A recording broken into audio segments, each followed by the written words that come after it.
Good afternoon, Catherine Kone. Mesdames et messieurs, bonsoir. Merci d'honorer ce rendez-vous de l'information sur Equinox Télévision. Le domicile de Chantal Roger Tuileux attaqué la nuit dernière par des hommes cagoulés. Faute de pouvoir pénétrer à l'intérieur du domicile, ils ont mis le feu à son véhicule avant de prendre la fuite. Le directeur de publication de la Tribune de l'Est y voit une main criminelle. Le reportage de Marcelin Gansop. L'état du véhicule en dit long sur la gravité de l'attaque dont Chantal Roger Tuileux a été victime dans la nuit de jeudi à vendredi à son domicile. Cela s'est passé exactement à 2h30 ce matin, cette nuit. Je suis couché et je n'ai pas sommeil. J'ai la grippe, comme vous sentez par ma voix. Quand j'entends dehors, poum, poum, poum, des gens qui sautent, des gens qui sautent, vous voyez le mur.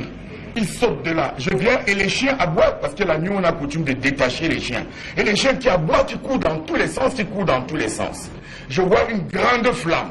Je viens donc, j'allume dehors. Je crois qu'ils ne savaient pas qui a l'allumé parce qu'il y en avait un qui essayait de maîtriser les chiens. Celui-là, le chien a dû le mordre.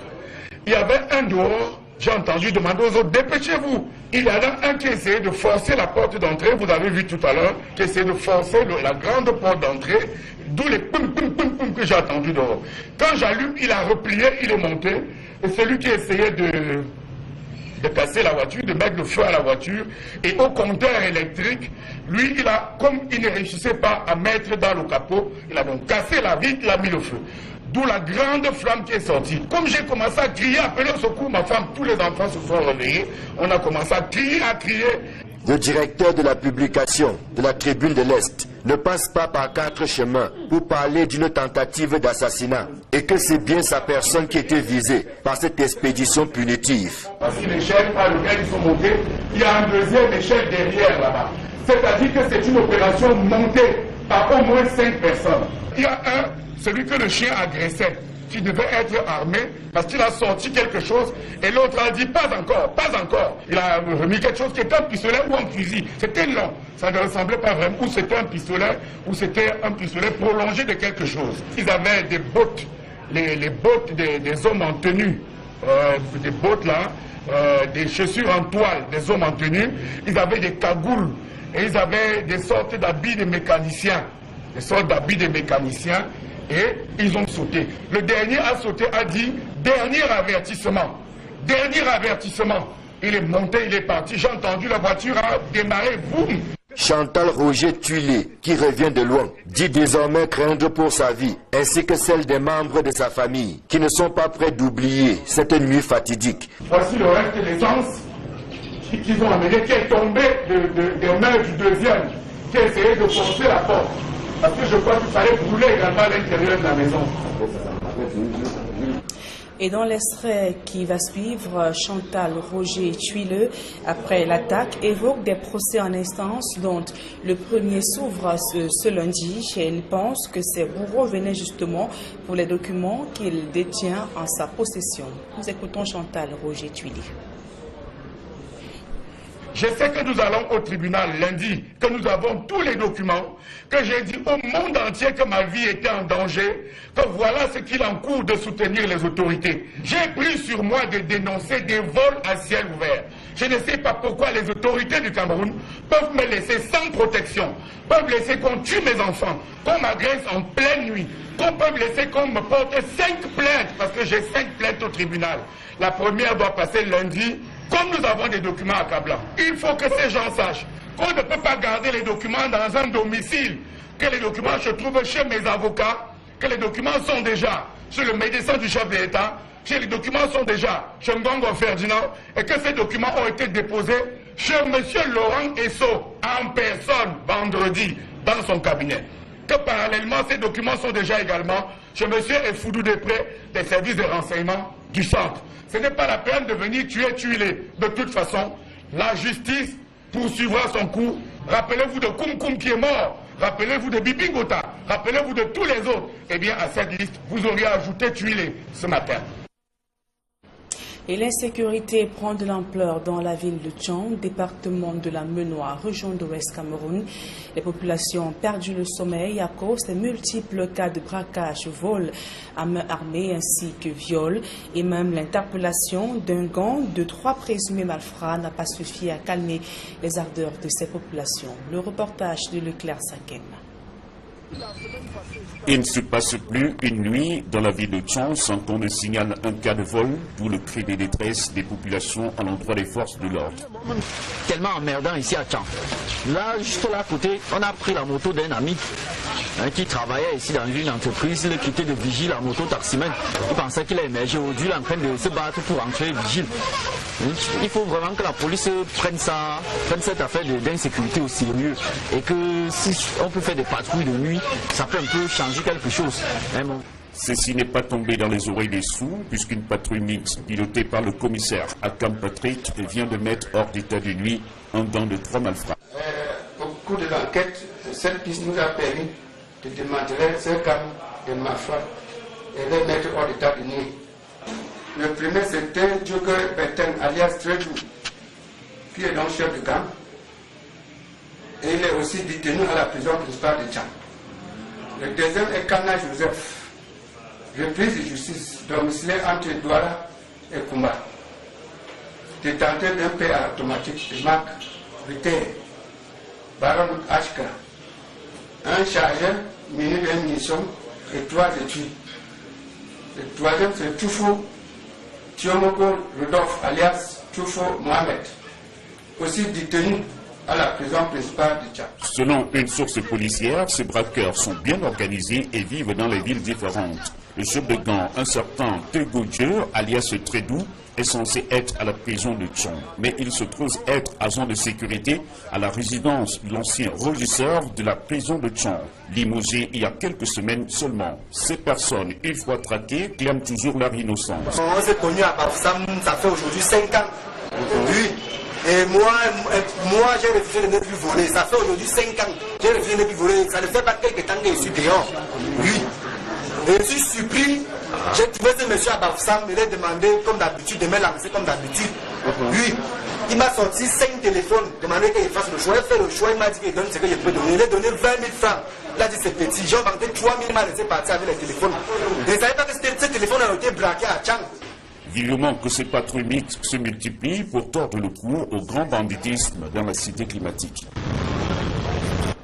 Les chefs traditionnels du Ngondo approuvent la décision du sous-préfet de Douala Ier d'interdire le meeting du SIF demain samedi dans la ville de Douala. Le Ngondo fait savoir qu'il milite pour la préservation de la paix et le dialogue constructif dans le cadre de la crise anglophone. C'était au cours d'un point de presse donné ce jour dans la ville de Douala. Nous aurons plus de précisions au journal de 20h. Toute autre chose à présent, le projet de construction d'un pont sur le fleuve Logo n'intègre pas les travaux d'assainissement et de renforcement de la digue établie sur ce cours d'eau qui traverse le Cameroun ainsi que le Tchad. L'information filtre de la 5e session du comité bilatéral réuni hier à Douala. François Dikoumé, Donald Agnesois. Les études techniques relatives au projet de construction d'un pont frontalier et aménagement connexe entre Yagua au Cameroun et Bangor au Tchad n'intègrent pas les modalités de renforcement de la digue établie sur le fleuve Logon. On s'intéresse surtout au projet de construction du pont. Donc il y a une étude qui a été faite pour nous permettre de définir les aménagements à réaliser. Et nos aménagements concernent la construction du pont et de ses voies d'accès. Bien sûr, il y aura également des mesures de protection des berges juste au droit du pont. La rupture de la digue, par exemple, ça n'a pas vraiment fait l'objet de nos études. Ce pont, qui va s'ajouter aux 2 voies d'entrée officielles aménagées entre Kousséri et Mondou, va amplifier la libre circulation des personnes et des biens. Pour le Tchad, le port le plus proche est situé à Douala et la plupart de nos importations dépendent de ce port-là. Avec la construction de ce pont, nous aurons une 3e voie officielle et cela va permettre d'amplifier les échanges économiques entre le Tchad et le Cameroun. Pour ce qui est du coût des travaux, difficile d'avancer pour l'instant en montant exact, avant la validation par la Banque africaine de développement des termes de l'accord de financement. En ce qui concerne le volet financier, je vous l'ai dit tout à l'heure, qu'il est en négociation. Nous ne pouvons pas, d'ici au départ, déjà fixer un montant, alors que c'est des propositions que nous faisions et que c'est des financements que nous recherchons. Reste tout aussi attendu la présentation des caractéristiques techniques du pont, fruit de la coopération Tchad-Cameroun. À présent, la deuxième partie de ce journal avec vous, Catherine Kony. Thank you once more, Nadi Yambo. Thank you, televiewers, for staying with us on this second part of the Balunga Newscast on Equinos Television. Members of the General Assembly of the Sawa people have taken side with the divisional officer for Douala 1 subdivision who banned on SDF plant rally. Ngondo has urged for the strict respect of administrative decision and also urged the opposition parties not to extend the Anglophone crisis to the littoral region. Details with Mimi Mefo. Ngondo stands with the administration and rejects plans by the Social Democratic Front and other opposition parties to organize a rally on October 21st in solidarity with the Anglophone population in Cameroon. Meeting in Douala Friday, the members of the General Assembly of the Sawa people said that the rally is aimed at worsening an already complicated and unstable social climate in the country. Reject with the last energy all attempts by some political parties aiming to exacerbate the situation, which is already painful, affecting our compatriots of Northwest and Southwest regions, in order to extend a bad social climate in our peaceful and highly delicate economic metropole. To the traditional rulers of all the chiefdoms of Sawa, peace must be given a chance. We need peace. Peace and more peace, so that Douala can continue. Douala needs and need again so highly peace, order and cohesion. And so far will not in any cost be left an uncontrollable situation. The socio-economic stakes of the plant gathering of the city of Douala is what Ngondo worries about, and they have vowed to ensure that Douala and the littoral region in general continues to enjoy peace and stability. Ngondo invites the population of this city, where beats the heart of our country and of all origins, to prioritize without relating peace. The chiefs, however, noted that they are not indifferent about the plight of the English-speaking population, but maintained that the current crisis must be resolved through a constructive dialogue. We are all concerned by the revendications of our citizens of Anglophone regions and demand our attention at any time from all frenetic agitation, manipulation, recuperation, but in a constructive and republican dialogue with the government stand for. Critics have said that the stance of Ngondo is not a surprise. The publisher of Tribune de l'Est newspaper cheated death by missing an assassination attempt by unidentified intruders in his Yaoundé Biemasi residence on the night of Thursday, breaking Friday. Speaking to our reporters who visited the crime scene, Chantal Roger Tuile believes that the assassination attempt could be attached to the recent publications of the salary of some managers of some state corporations by his newspaper. Rolana Kon tells us more in the following report. The vehicle of Chantal Roger Tuile, set ablaze by the intruders, is the most visible criminal damage to property we witnessed Friday following the burglary at his Biemasi apartment 2 a.m. Thursday, breaking Friday. Ça se passait exactement à 2h30 dans la nuit. Quand j'entends dehors, poum, poum, poum, des gens qui sautent, vous voyez le mur, ils sautent de là. Je viens et les chiens aboient. The fuel container the intruders used to commit their criminal act is still on the scene of the crime, as well as the ladder they used to jump into Thule's compound. Quand ils fuyaient, ils ont abandonné l'autre bouteille d'essence que vous voyez, parce que je crois qu'ils voulaient mettre feu dans toute la concession. Thule paid attention to the voices and appearance of the burglars. Les bottes des hommes en tenue, et ils avaient des sortes d'habits de mécaniciens. That they were dressed like mechanics with military boots, and that one of them even had a rifle but did not use it. C'était un pistolet prolongé de quelque chose. The intruders did not succeed to force open the doors into Thule's compound, so there was no physical confrontation, no physical harm, but his family is visibly traumatized by the violent felony. Chantal Roger Thule, who have recently published in his newspaper, Tribune de l'Est, the salaries of some GMs of state corporations in the country, believes that the burglary at his home could be as a result of the publication. He says the documents are not found in his Bemasi residence, but with his lawyers and some senior officials in the country, including the head of state. Il faut que ces gens sachent qu'on ne peut pas garder les documents dans un domicile, que les documents se trouvent chez mes avocats. The unidentified intruders on leaving warned Thule that the residential burglary is the last warning they were giving him. Le dernier a sauté, a dit dernier avertissement. Dernier avertissement. Thule is now demanding security cover from the government, emphasizing that his life is in danger.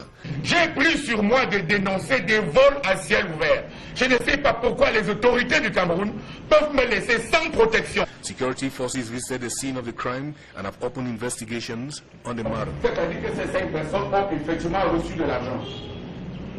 A news out of the country, Togolese officials have denied security forces killed more than 4 opposition protesters in recent clashes with security elements. Meantime, Togo's security minister confirmed on state media that 5 people were killed in the anti-government protest. Details with Innocent Aze. Togolese government remains adamant that security forces did not kill 5 opposition supporters, leaving dozens more injured in recent anti-government protests. Togo's opposition said Thursday that is. Meantime, Togo's security minister admits at least 5 lives have perished in clashes between security forces and opposition supporters demonstrating for presidential term limits. Dameham Yak, the country's security minister, further added on state television that about 60 protesters were arrested throughout Togo. Wednesday was the first of 2 days' protest by the opposition demanding the reinstatement of Togo's original constitution, which they say will bar President Faure Gnassingbé from a 4th term in 2020. Police reportedly shot tear gas to disperse protesters in several neighborhoods in the capital Lomé, where demonstrators erected roadblocks and set tires on fire. It is over 2 months since protests began in Togo over the president's tenure.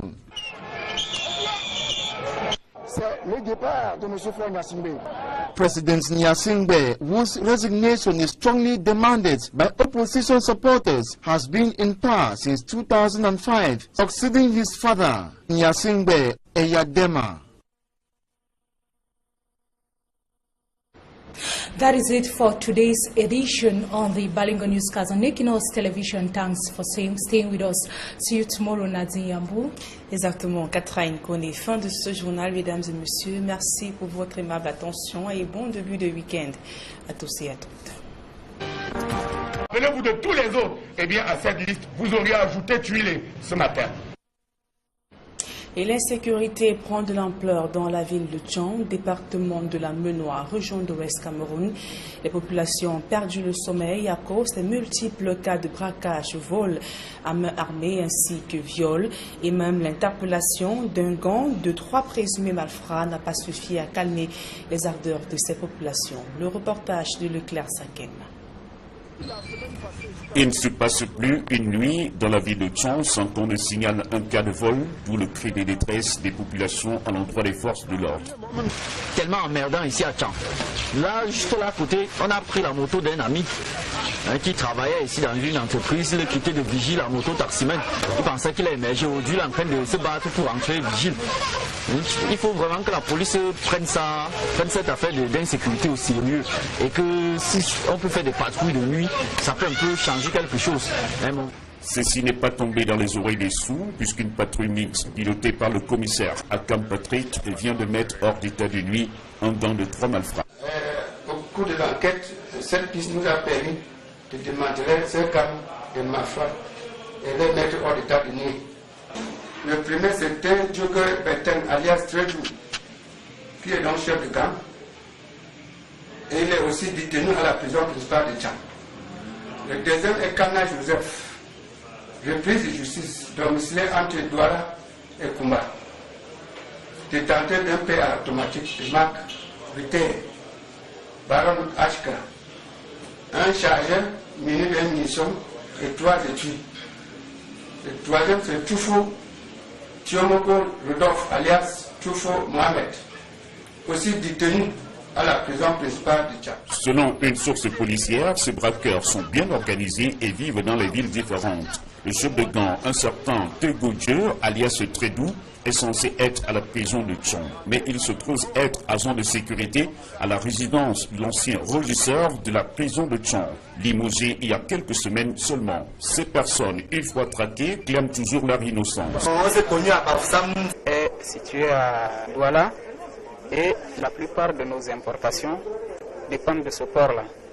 Avec la construction de ce pont, nous aurons une troisième voie officielle et cela va permettre d'amplifier les échanges économiques entre le Tchad et le Cameroun. Pour ce qui est du coût des travaux, difficile d'avancer pour l'instant un montant exact avant la validation par la Banque africaine de développement des termes de l'accord de financement. En ce qui concerne le volet financier, je vous l'ai dit tout à l'heure qu'il est en négociation. Nous ne pouvons pas d'ici au départ déjà fixer un montant alors que c'est des propositions que nous faisions et que c'est le financement que nous recherchons. Reste tout aussi attendu la présentation des caractéristiques techniques du pont, fruit de la coopération Tchad-Cameroun. À présent, la deuxième partie de ce journal avec vous, Catherine Kone.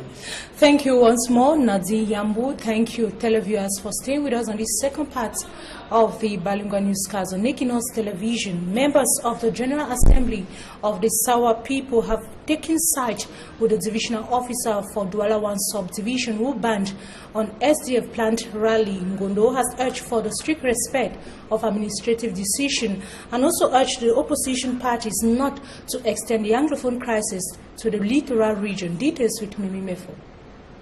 Ngondo stands with the administration and rejects plans by the Social Democratic Front and other opposition parties to organize a rally on October 21st in solidarity with the Anglophone population in Cameroon.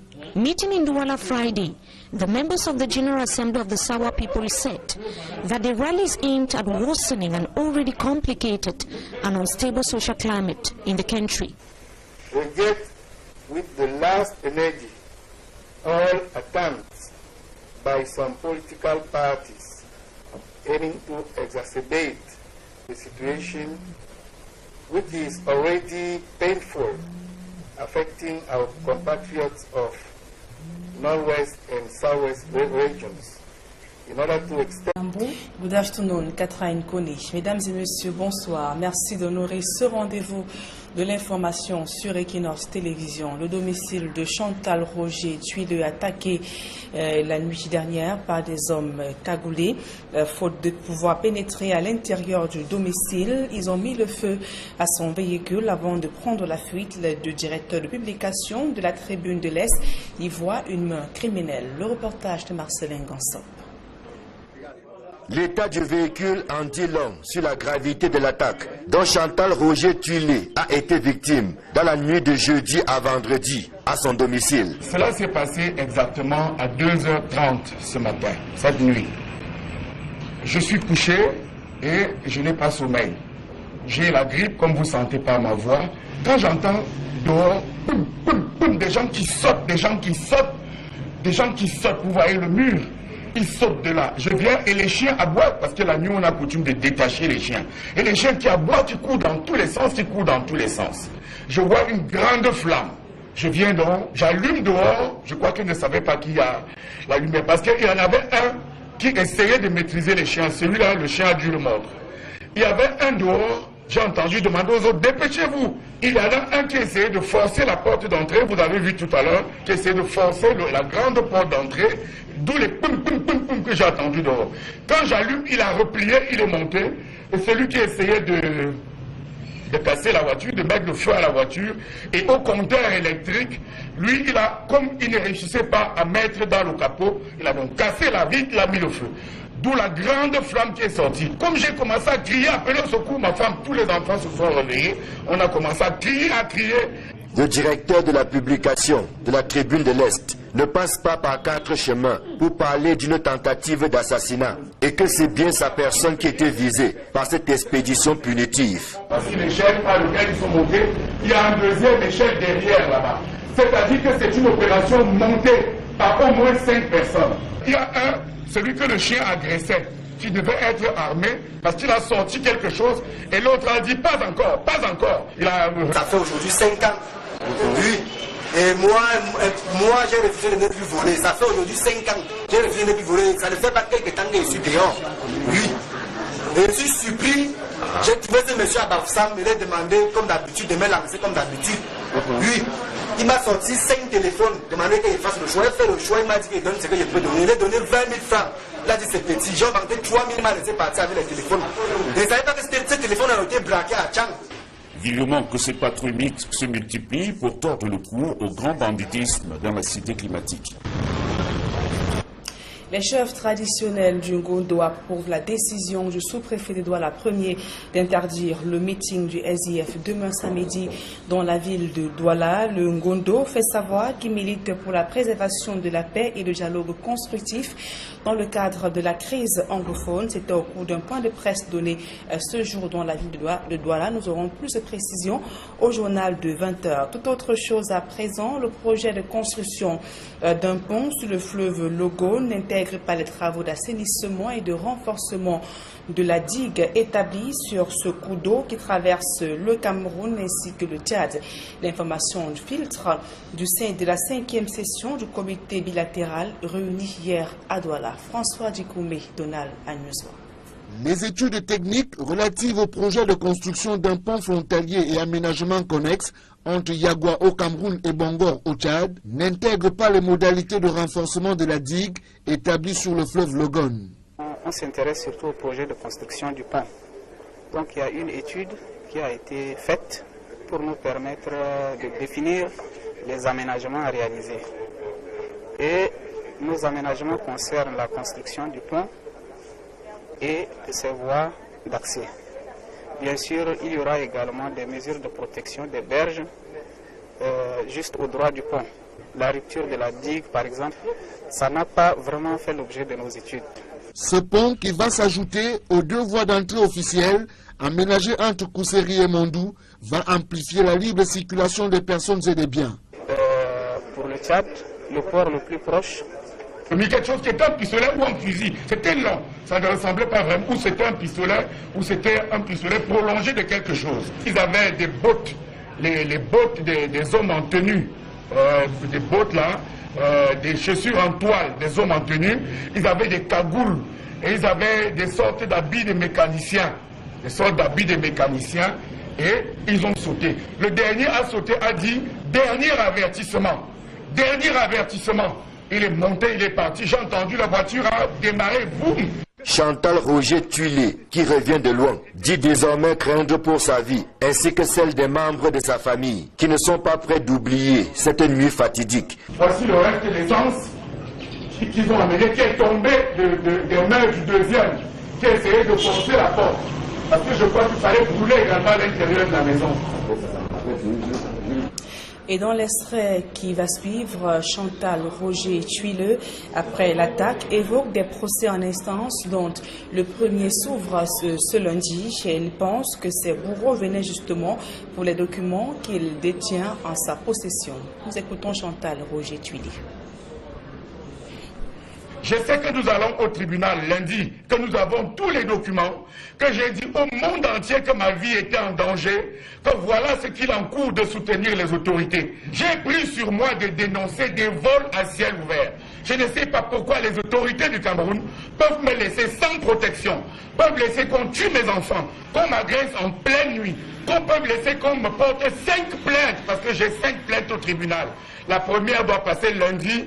Comme nous avons des documents accablants, il faut que ces gens sachent qu'on ne peut pas garder les documents dans un domicile, que les documents se trouvent chez mes avocats, que les documents sont déjà chez le médecin du chef de l'État, que les documents sont déjà chez Ngongo Ferdinand, et que ces documents ont été déposés chez M. Laurent Esso en personne vendredi dans son cabinet. Que parallèlement, ces documents sont déjà également chez M. Efoudou Després des services de renseignement du centre. Ce n'est pas la peine de venir tuer. De toute façon, la justice poursuivra son cours. Rappelez-vous de Koum Koum qui est mort. Rappelez-vous de Bibi Ngota